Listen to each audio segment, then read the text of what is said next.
s'il n'y avait pas aujourd'hui la Russie, il faut appeler les choses par leur nom.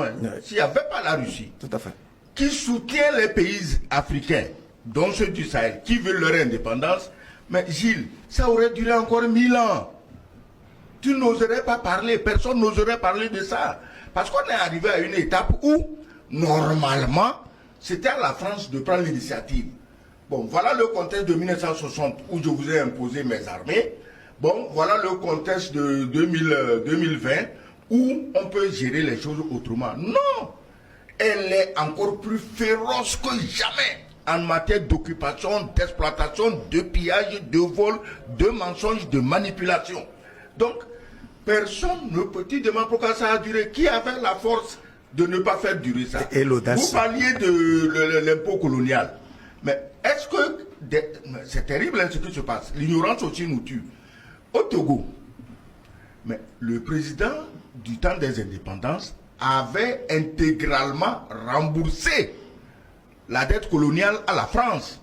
Mais dès qu'il fut assassiné, la dette fut réintroduite et payée jusqu'à 1974. Ça veut dire que toi et moi et toi là-bas, nous avons souffert de cela et cela aurait pu même nous empêcher d'aller à l'école et d'être là où nous sommes aujourd'hui. Donc personne n'a le pouvoir.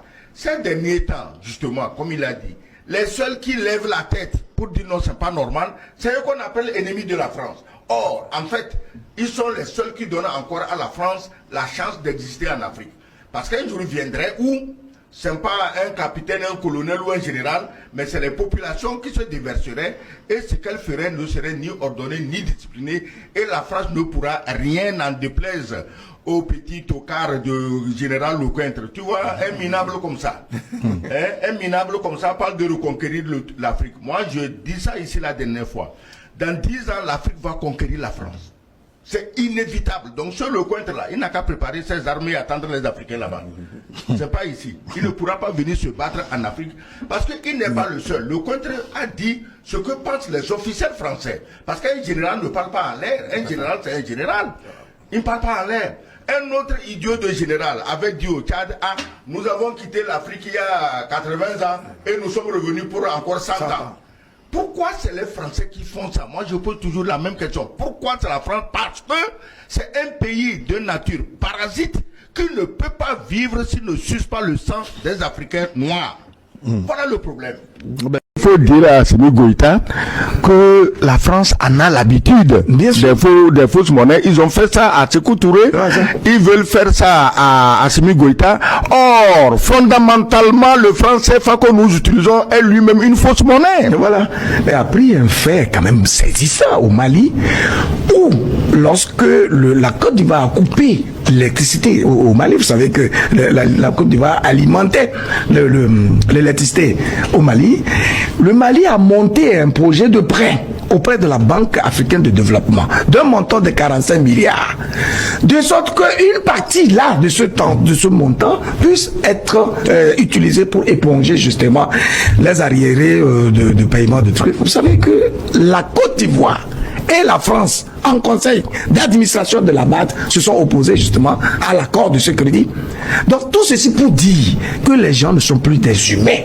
Ils ont renoncé aux vertus inhérentes à l'espèce humaine pour devenir pire que des animaux.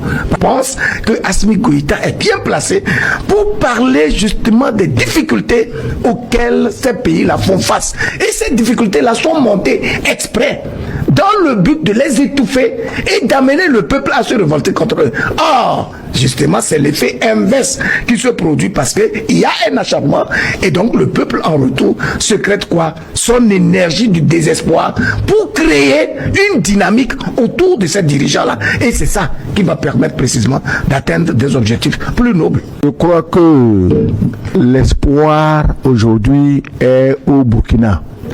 C'est un pays qui a de l'avenir, une population très jeune avec un dirigeant motivé.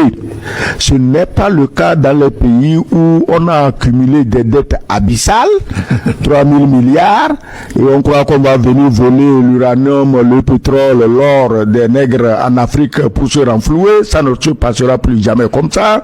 Leurs valets locaux qui eux-mêmes sont en train de batailler dur pour être inscrits parmi les pays pauvres très endettés Bon, c'est pas du tout une bonne référence de gestion économique, mais bon, ils se battent pour ça. Donc, c'est pour dire que le Burkina, le Mali, le Niger sont les pays d'avenir. Et que toutes les jalousies, nous les comprenons, tous les hiboux qu'ils ont loués pour terroriser ces gens à travers des médias toxiques, nous comprenons aussi, mais à partir du moment où vous savez que ces médias sont toxiques, libérez-vous d'eux. Suivez vos journalistes à la maison. Ils sont bien